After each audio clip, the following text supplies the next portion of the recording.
8 మందికి ఇబ్బంది పడి కాళ్ళు చేతులు కూడా ఇబ్బంది పడి మొత్తం ఒక మనుషులు ఫెయిట్ అయిపోయి ఉన్నారు. అందరూ కూడాను అందరినీ కిమ్స్ హాస్పిటల్ జాయిన్ చేశారు.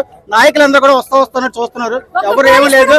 పోలీసులు అందరినీ వేస్ట్ గా చూస్తున్నారు. దరిద్రులాగా ఉన్నారు అందరూ. అది పరిస్థితి. ఇక్కడ పోలీసులు ఒక్కరు కూడా సరిగా చేయలేదు. మా పరిస్థితి అందరినీ ఏం చేయాలని మీరు ఆలోచించుకోండి. 20 మందిలోనే మొత్తం అందరికీ కూడా అందరూ ఫెయింట్ అయిపోయి ఉన్నారు. ఎవరికి కూడా ఏం బాగాలేదు. అందరూ హాస్పిటల్ పడి ఉన్నారు. జరిగింది ఎక్కడ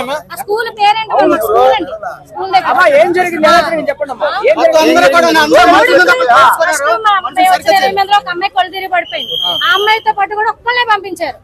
ఒక్కళ్ళు అయిపోయిన తర్వాత నేను పడిపోయాను. కళ్ళు తిరిగి పడిపోతే నన్ను ఒక అమ్మాయి తీసుకుని వెళ్ళింది. ఉన్నవాళ్ళు ఎవరిని బయటకు రాను. మా హస్బెండ్ కూడా బయటకు రానివ్వలేదు. ఓన్లీ లేడీస్ కూడా లేడీస్ పంపించారు.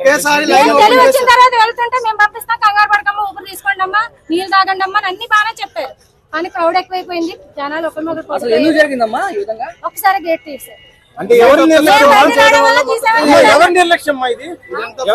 ప్రజలది ఉందండి, పోలీసులది ఉంది. కానీ పోలీసులది ఎక్కువ ఉంది. ఎందుకంటే పోలీసులు ఎక్కువ ఉండడం వల్ల సరైన మార్గంలో పెట్టలేకపోయారు. ఇదంతా పోలీసుల వరకే ప్రాబ్లం.